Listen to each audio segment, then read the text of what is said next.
En France, le loup a fait son retour sur une grande partie du territoire et dans les espaces protégés. Pour les réserves naturelles, le maintien d'activités pastorales bénéfiques à certains milieux est un enjeu important. Pour faciliter cette coexistence, des actions concrètes d'appui technique, de sensibilisation ou encore de suivi ont été mises en place à travers le réseau des réserves naturelles de France.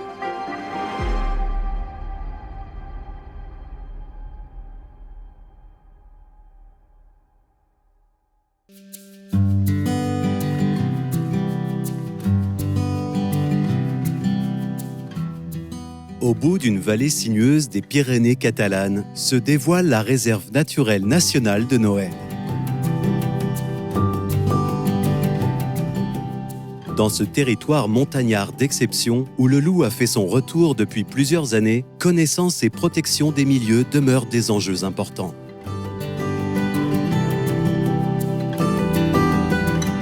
Pour répondre à certaines contraintes, le gestionnaire mobilise différents outils et il est aussi parfois amené à concevoir lui-même ses propres mesures pour accompagner les pratiques s'exerçant sur ce territoire protégé.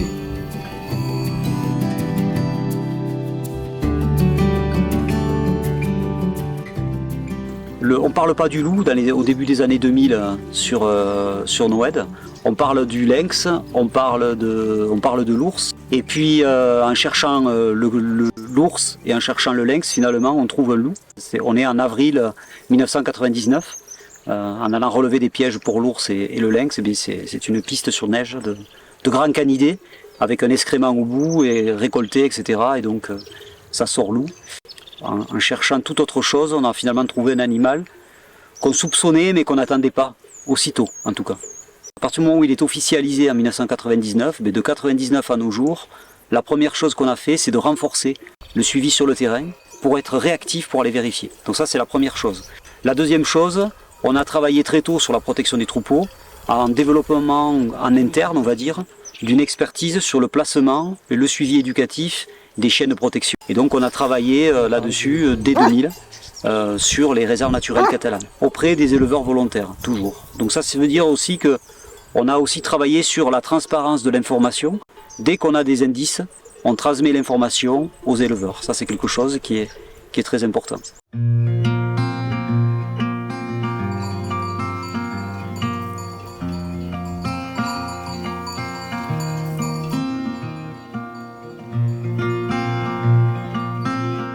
Et puis, depuis 3 ans, on a monté le curseur de ce travail-là, grâce au réseau Réserve naturelle de France, grâce à des fonds qui ont été mobilisés pour une étude sur la vulnérabilité des troupeaux, sur la sensibilité à la prédation, pour évaluer ça et trouver des moyens pour faire face au retour du loup, en intégrant les travaux de l'IPRA, puisqu'ils ont une expérience dans les Alpes, acquise à la caméra thermique, qui a permis de travailler sur l'écoéthologie du loup, et de bien démontrer qu'il n'y a pas un loup mais qu'il y a des loups et qu'il va être important donc de connaître le caractère des loups pour mieux protéger les troupeaux, puisque les loups ont des personnalités comme les humains et des facilités ou des incapacités à réaliser certaines choses. L'IPRA est l'Institut pour la promotion et la recherche sur les animaux de protection. Ces scientifiques ont mis au point une méthode d'analyse pour étudier et améliorer les systèmes de protection des troupeaux. Jean-Luc Borelli, je travaille à l'IPRA et notre cœur de métier c'est l'étude du loup dans le système pastoral pour améliorer la protection des troupeaux autant que possible et mieux gérer le risque loup. Alors essentiellement le risque de prédation mais pas que. Nous on a élargi un peu le propos en parlant de vulnérabilité et de gestion du risque loup. Nous on a 5 entrées principales pour mener ces études à l'échelle d'une unité pastorale ou de 2 ou 3 contigus.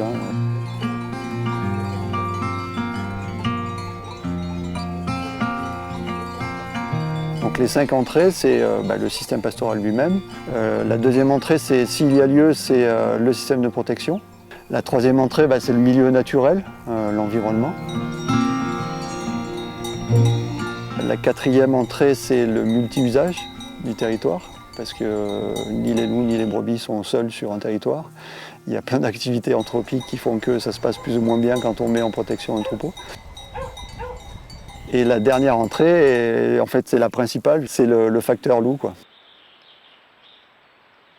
En gros, l'idée qui peut paraître un peu simpliste, basique, c'est mieux comprendre le loup pour mieux s'en défendre, quoi, mieux s'en protéger. Connais ton ennemi pour mieux t'emparer, quoi.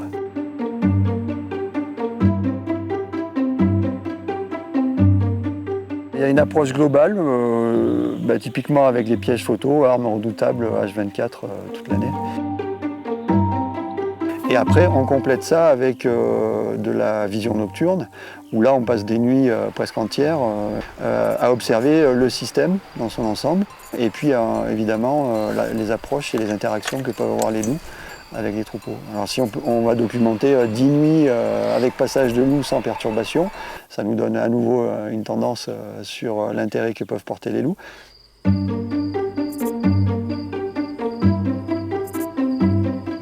Et puis après, il y a des loups qui sont dans la panoplie des tempéraments entre timides et audacieux. Et on va avoir toutes les variantes possibles, avec un loup qui, dès qu'il entend le chien aboyer en approchant du troupeau, il s'en va et on ne le reverra jamais. Et puis d'autres loups, même avec 10 patous aux fesses, ils poursuivront leur attaque, quoi. Voilà, donc tous ces données-là, toutes ces interactions documentées, on arrive à établir, là pour le coup, à profiler les loups du quartier.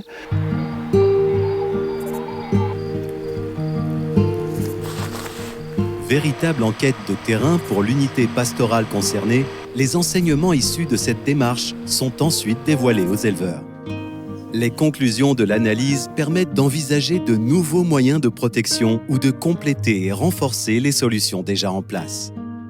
Alors concrètement, en fait, c'est déjà assez vieux. Les premières attaques vraiment qui ont été marquées, c'était avant les années 2000.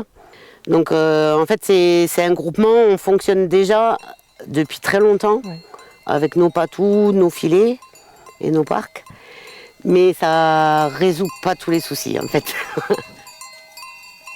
Donc c'est Jean-Marc Landry qui était venu faire une étude il y a 3 ans en arrière. Donc il a passé beaucoup de temps sur l'estive et après il y a eu une réunion avec les éleveurs, la réserve naturelle et c'était pour nous très intéressant. On a quand même appris plein de choses. Il nous a montré plein de petits films où on voyait justement le loup en action ou en non-action de toute façon aussi. Et diverses façons d'attaquer. Et notre conclusion, c'est ça, c'est qu'on a l'impression que le loup est un individu à part entière, qu'il a vraiment un caractère. C'est sûr que c'est pas blanc ou noir, facile de savoir comment faire. Après, à l'estive, quand même, il y a eu plus de filets. On a fait plus de filets la nuit. Oui, pour vraiment rassembler, grouper, avec des patous dedans, des patous dehors. Donc ça, c'était vraiment des choses aussi que Jean-Marc nous avait fait. Oui, nous avait appris, nous avait beaucoup déjà. Moi, j'ai découvert tout ça avec cette intervention. Parce que la montagne, elle appartient à beaucoup d'acteurs. Et justement, qu'il y ait la réserve qui maintienne, qui ouvre quand même au tourisme, au passage. Et que nous, on entretient aussi. Donc en fait, c'est vraiment... c'est l'idéal que ça se passe ensemble. Parce qu'en fait, on a le même but quand même. C'est de respecter cette montagne et de la faire vivre.